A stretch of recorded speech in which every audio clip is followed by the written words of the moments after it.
स्वागत है दोस्तों आपका गोप एकेडमी में। यूपी ट्रिपल एस सी पेट के जो एग्जाम हैं उनके पीवाईक्यूज को डिस्कशन हम लोग शुरू कर रहे हैं। इससे आपको एक आइडिया मिल जाएगा कि सवाल कैसे आएंगे और पीछे हमारे एग्जाम में कैसे सवाल आए थे।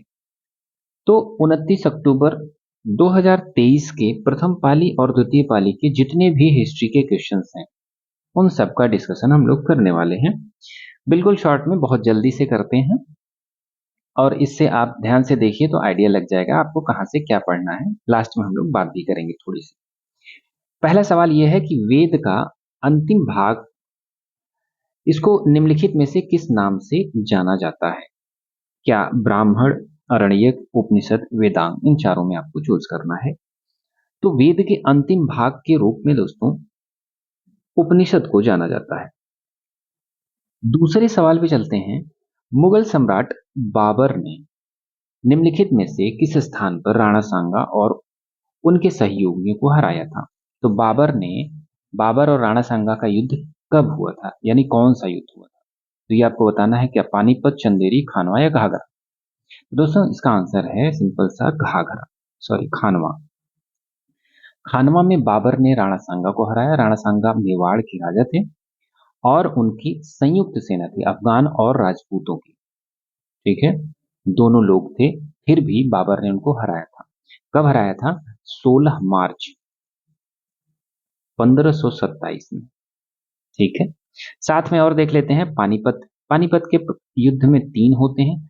पहला होता है 1526 में, जो कि बाबर और इब्राहिम लोदी के बीच होता है। इब्राहिम लोदी मारा जाता है।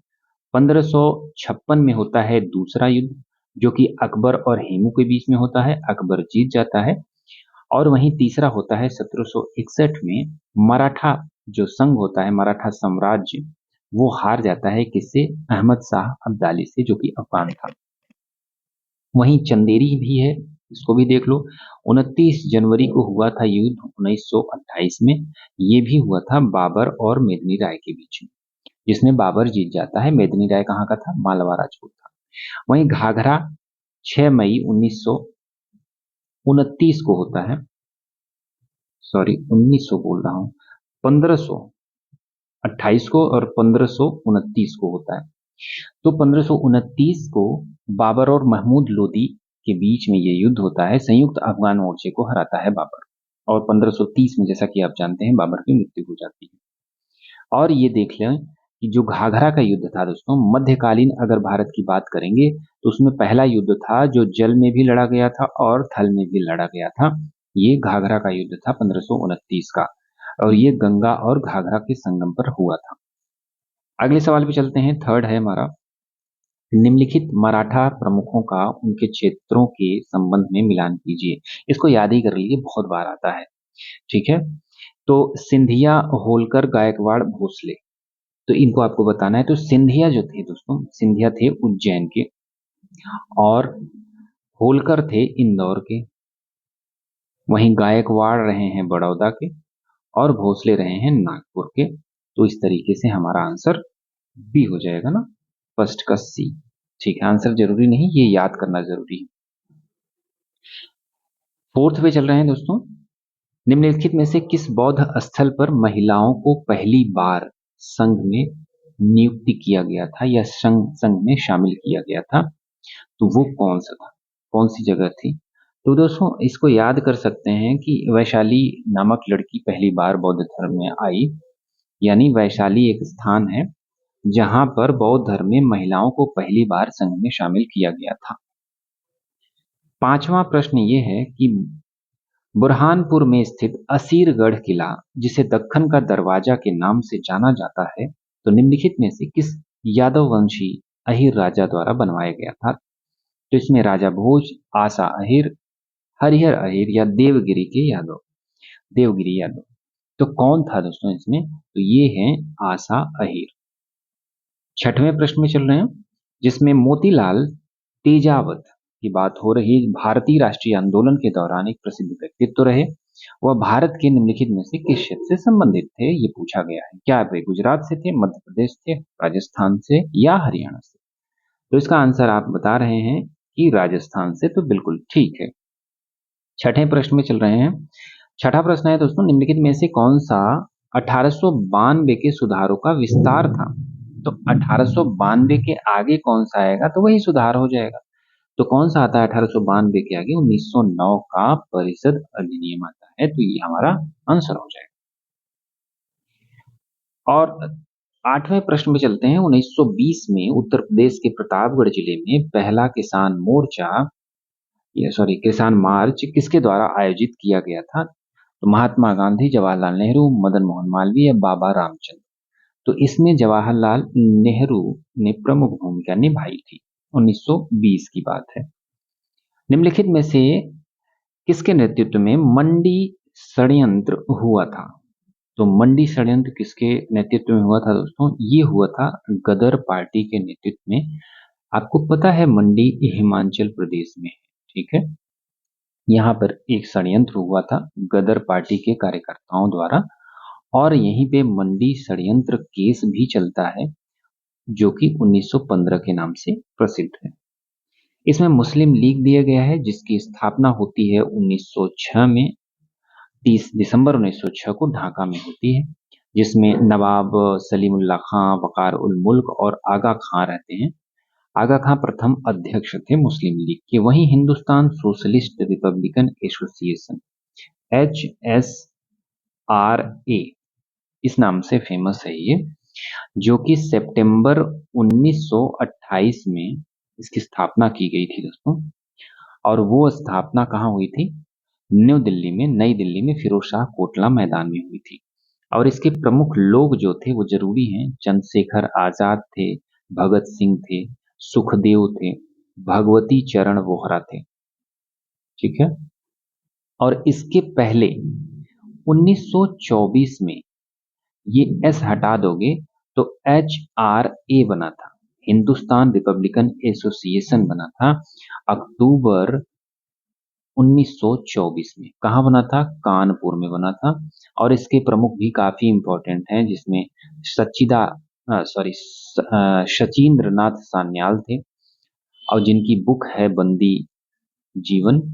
दूसरा है राम प्रसाद बिस्मिल, तीसरा है योगेश चंद्र चटर्जी, और चौथे हैं चंद्रशेखर आजाद, और पांचवें हैं सचिंद्र नाथ बख्शी। ऊपर देखो सचिंद्र नाथ सान्याल हैं, नीचे सचिंद्र नाथ बख्शी हैं।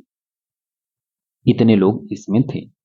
इनका जो HRA यानी हिंदुस्तान रिपब्लिकन एसोसिएशन का एक घोषणा पत्र था, उसका नाम था द रिवोल्यूशनिस्ट, नहीं रिवोल्यूशन ही था। वो घोषणा पत्र होता है 1 जनवरी 1925 को, ठीक है। 2 हो गया। लास्ट में बचता है भारतीय राष्ट्रीय कांग्रेस। भारतीय राष्ट्रीय कांग्रेस की स्थापना बहुत फेमस है, जानते हैं, 28 दिसंबर 1885 को हुई थी। बम्बई में गोकुल दास तेजपाल संस्कृत विद्यालय में A.O. ह्यूम इसके अध्यक्ष थे, और W.C. बनर्जी इसके प्रमुख अध्यक्ष रहे हैं, प्रथम अध्यक्ष रहे हैं, और A.O. ह्यूम इसके संस्थापक रहे इंडियन नेशनल कांग्रेस के। 10वें प्रश्न में चल रहे हैं दोस्तों। 10वां प्रश्न हमारा यह है कि निम्नलिखित में से किसने भारतीय राष्ट्रीय आंदोलन के दौरान 16 अगस्त 1946 को प्रत्यक्ष कार्यवाही दिवस मनाया था? तो बिल्कुल सिंपल, मुस्लिम लीग ने मनाया था। तो ये 10 प्रश्न थे दोस्तों यूपी SSC पेट 2023 के, जो कि केवल हिस्ट्री के थे। और द्वितीय पाली में ही देख लेते हैं, इसमें भी 10 प्रश्न थे कि भारत में स्थित हड़प्पा सभ्यता में, हड़प्पा स्थल में हाकरा जो मृदभांड मिले हैं, ये शामिल हुए थे, जो सिंधु घाटी सभ्यता के शुरुआती चरणों से पहले की बसावट की विशेषता है। यानी जब सिंधु घाटी सभ्यता बस रही थी, उसके थोड़ा से पहले जो मृदभांड मिलते हैं वो कहे जाते हैं हाकरा मृदभांड, या हाकरा संस्कृति से मिले हुए मृदभांड कहे जाते हैं, प्राक हड़प्पा संस्कृति का प्रतिनिधित्व करते हैं। तो वो कहाँ से मिले हैं? तो ये मिले हैं दोस्तों राखी गढ़ी से। राखी गढ़ी आज के लिए काफी इंपॉर्टेंट हो जाता है। आज के लिए मतलब सिंधु घाटी सभ्यता में सबसे बड़ा स्थल बन के उभरा है, और हिसार जिले में है, जो कि घग्गर और हाकरा नदी घाटी में। वहीं कालीबंगा की बात करेंगे तो यहाँ जुते हुए खेत मिले हैं दोस्तों, और विश्व में अगर कहीं भी प्राचीनतम जुते हुए खेत की बात होगी तो वो कालीबंगन में ही होगी, कालीबंगा में। और यहाँ एक चीज और मिलती है कि एक साथ दो फसल उगाने के साक्ष्य मिले हैं, जिसमें चना और सरसों साथ में उगाने की बात हुई थी। वहीं अग्निकुंड और भूकंप के साक्ष्य अवशेष भी मिले हैं। अग्निकुंड और भूकंप, भूकंप कई बार पूछा गया है। वहीं रोपड़ की बात आ रही है तो ये रूपनगर भी इसको बोलते हैं या रोपड़ बोलते हैं, जो कि पंजाब में है। स्वतंत्रता के बाद भारत में स्थल की जो खुदाई हुई थी, ये पहला स्थल था जो खुदाया गया था, जो कि सतलुज नदी के तट पर है और 1953 में यज्ञदत्त शर्मा द्वारा उत्खनित कराया गया था। इसमें एक विशेषता ये है कि रोपड़ में एक मानव का शव मिला है कब्र में, और उसके साथ कुत्ते को भी दफनाया गया है। तो ये साक्ष्य मिलते हैं रोपड़ से। वहीं धौलावीरा की बात आती है तो जहां हड़प्पा मोहनजोदड़ो जैसे शहर हैं दो भागों में डिवाइड थे, वहीं जो धौलावीरा है तीन भागों में डिवाइड होता है। पहला दुर्ग हो जाता है, दूसरा मध्यम नगर हो जाता है, और तीसरा होता है निचला नगर। ठीक है, तो ये त्रिस्तरीय नगर नियोजन है यहाँ पे, यानी धौलावीरा से उन्नत जल प्रबंधन और साइन बोर्ड मिलता है। 16 विशाल जलाशय मिलते हैं और 40वां यूनेस्को वर्ल्ड हेरिटेज साइट भी बनता है। इसमें थोड़ा ज्यादा हो गया, हालांकि ठीक है। सेकंड पे चलते हैं। माना जाता है कि गौतम बुद्ध ने अंतिम अनुभूति के लिए बोध गया जाने से पहले 6 साल तक निम्नलिखित में से किस स्थान पर पवित्रता पूर्वक ध्यान किया था। उसके बाद वो गया गए और वहां पे उनको ज्ञान प्राप्त हुआ, लेकिन इस स्थान पर उन्होंने 6 वर्ष तपस्या की थी। तो क्या था?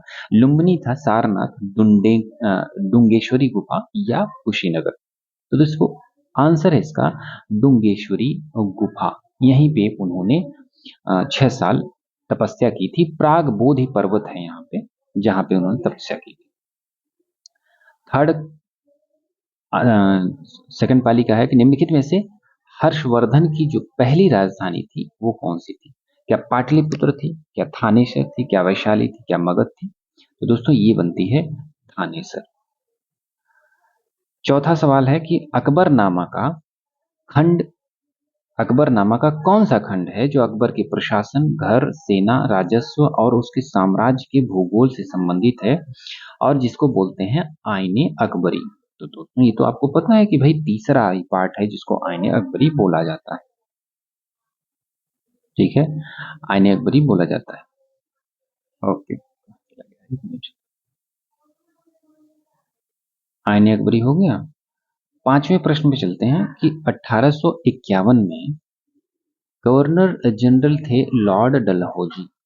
तो उन्होंने एक राज्य को कोट करते हुए एक बात कही थी कि एक चेरी जो एक दिन हमारे मुंह में गिरेगी। तो ये किस राज्य के लिए उन्होंने कहा था? तो ये कहा था सतारा, कन्नौज, अवध या झांसी। तो ये अवध के लिए बोला था और लास्ट में अवध को खा भी गए थे, यानी अपने साम्राज्य में मिला भी लिए थे। भारतीय राष्ट्रीय आंदोलन के दौरान कांग्रेस मंत्रालयों ने कब इस्तीफा दिया था? तो बिल्कुल 1939 में इस्तीफा दे दिया था। वहीं 1942 में विंस्टन चर्चिल द्वारा गांधी जी और कांग्रेस के साथ समझौता करने का प्रयास करने के लिए किसे भारत भेजा गया था? 1942 की बात हो रही है दोस्तों, आपको याद हो जाएगा कि सर स्टैफोर्ड क्रिप्स मिशन जो आया था 1942 में। आठवां प्रश्न सुभाष चंद्र बोस से है। सुभाष चंद्र बोस बड़े प्रिय हैं यूपी ट्रिपल एससी के, बहुत सारे सवाल आते हैं। 1944 में मोइरांग में इंडियन नेशनल कांग्रेस का झंडा फहराया था। वह शहर अब निम्नलिखित में से किस राज्य या केंद्र शासित प्रदेश में है? क्या सिक्किम में थे, लद्दाख, मिजोरम, मणिपुर? तो ये मणिपुर का स्थान है दोस्तों, जहां पे उन्होंने झंडा फहराया था। वहीं 9वें प्रश्न में चलते हैं कि भारतीय मुसलमान चाहते थे कि खलीफा को तत्कालीन तुर्की साम्राज्य में मुस्लिम पवित्र स्थानों पर नियंत्रण बनाए रखने की अनुमति दी जाए और इस साम्राज्य को निम्नलिखित में से किस नाम से भी जाना जाता है? उमैयद, सासैनियन, किंग और ऑटोमन। भारत से संबंधित केवल यही होता है कि ऑटोमन साम्राज्य था। लास्ट में देख लेते हैं दोस्तों, 10वां प्रश्न है, आज कंप्लीट हो जाएगा कि भारतीय राष्ट्रीय कांग्रेस और मुस्लिम लीग, अखिल भारतीय मुस्लिम लीग ने प्रसिद्ध कौन सा समझौता था जिसके माध्यम से अंग्रेजों के खिलाफ भारत के संघर्ष के लिए एक साथ आने का फैसला किया था। तो एक साथ तो वो लखनऊ पैक्ट 1916 में ही आए थे, जब गरम दल और नरम दल का दोबारा मेल हुआ था। तो इस तरीके से हम लोग ये 10वें प्रश्न पे भी कंप्लीट कर लेते हैं। तो पेट के जो दोस्तों 10 और 10 यानी 2023 के जितने सवाल थे हिस्ट्री के, उसको हम लोग कर लिए और आपको समझ आ गया होगा कि बिल्कुल फैक्चुअल पूछते हैं और इसके लिए बहुत भागा दौड़ी करने की जरूरत नहीं है। अगर आप कोई एक फैक्चुअल बुक भी उठाते हैं, जो कि आपके पास कई ठो होंगी, जो मार्केट में बहुत फेमस है, कोई भी ले लो, कोई एक, कोई जरूरी नहीं है, तो उससे भी काम हो जाएगा। हालांकि थोड़ा बेसिक जरूरी है आपको जानना। फिलहाल हम इस वीडियो में इतना ही, मिलते हैं दोस्तों अगले वीडियो में, तब तक के लिए धन्यवाद। और कोई क्वेरी हो तो आप पूछ सकते हैं, धीरे धीरे हम सारे पीवाईक्यूज डाल देंगे।